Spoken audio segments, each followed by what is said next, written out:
শুভেচ্ছা দিনের আলোচিত খবর আপনাদের সাথে আমি ফারাবি হাফিজ। শুধু ব্যবসায়িক সম্পর্ক নয়, বরং বাংলাদেশের উন্নয়নে দীর্ঘমেয়াদী বন্ধুত্বের হাত বাড়াতে চায় চীন। প্রধানমন্ত্রী তারেক রহমানের সঙ্গে বৈঠকে দীর্ঘমেয়াদী বন্ধুত্ব এবং অংশীদারিত্বের এই বার্তা দিয়েছেন চীনা প্রেসিডেন্ট শি জিনপিং।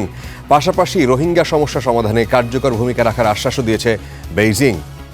দুদেশের মধ্যে বাণিজ্য বিনিয়োগ সম্প্রসারণ, অবকাঠামো উন্নয়ন, প্রযুক্তি সহযোগিতা এবং আঞ্চলিক স্থিতিশীলতা সহ নানা গুরুত্বপূর্ণ বিষয় উঠে আসে বেইজিংয়ের ঐতিহাসিক গ্রেট হলে অনুষ্ঠিত এই দুই নেতার আলোচনায়।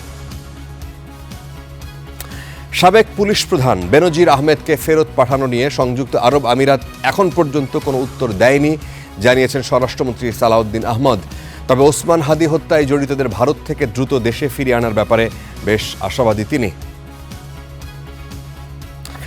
দেশের আইন শৃঙ্খলা রক্ষায় ব্যর্থ সরকার এমন অভিযোগ করে জামায়াত আমির বলেছেন যে সরকারের ওপর সাধারণ মানুষ হতাশ এবং ক্ষুব্ধ।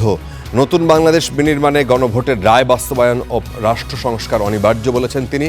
তাই জনদাবি আদায়ে প্রয়োজনে গণপ্রতিরোধ গড়ে তোলার হুঁশিয়ারি দিয়েছেন তিনি। কেটে গেছে বছরের পর বছর, তবুও শেষ হয়নি অপেক্ষা। একজন স্বামী, একজন বাবা কিংবা একজন সন্তানের ফেরার আশায় এখনও দিন গণে অসংখ্য পরিবার। আন্তর্জাতিক নির্যাতন বিরোধী দিবসে মায়ের ডাক আয়োজিত আলোচনা সভায় সেই সব পরিবারের কণ্ঠে আবারও উঠে আসে গুমের বেদনা, বিচার এবং রাষ্ট্রীয় স্বীকৃতির দাবি।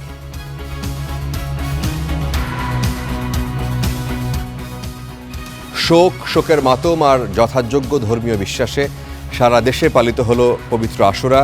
শোকের র্যালিতে বুক চাপড়ে ইমাম হোসেনের প্রতি ভালোবাসা প্রকাশ করেন শিয়া সম্প্রদায়ের মানুষ। দিনটির তাৎপর্য সবার মাঝে ছড়িয়ে দিতে ছিল নানান রকমের আয়োজন।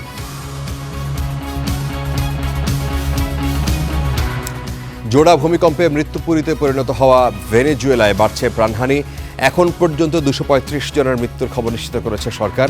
রাজধানী কারাকাস ও উত্তরাঞ্চলের ধ্বংসস্তূপে চাপা পড়ে আছে বহু মানুষ। বিধ্বস্ত ভবনগুলোর নিচে আটকে থাকা জীবিতদের উদ্ধারে সর্বোচ্চ চেষ্টা করে যাচ্ছে সরকার।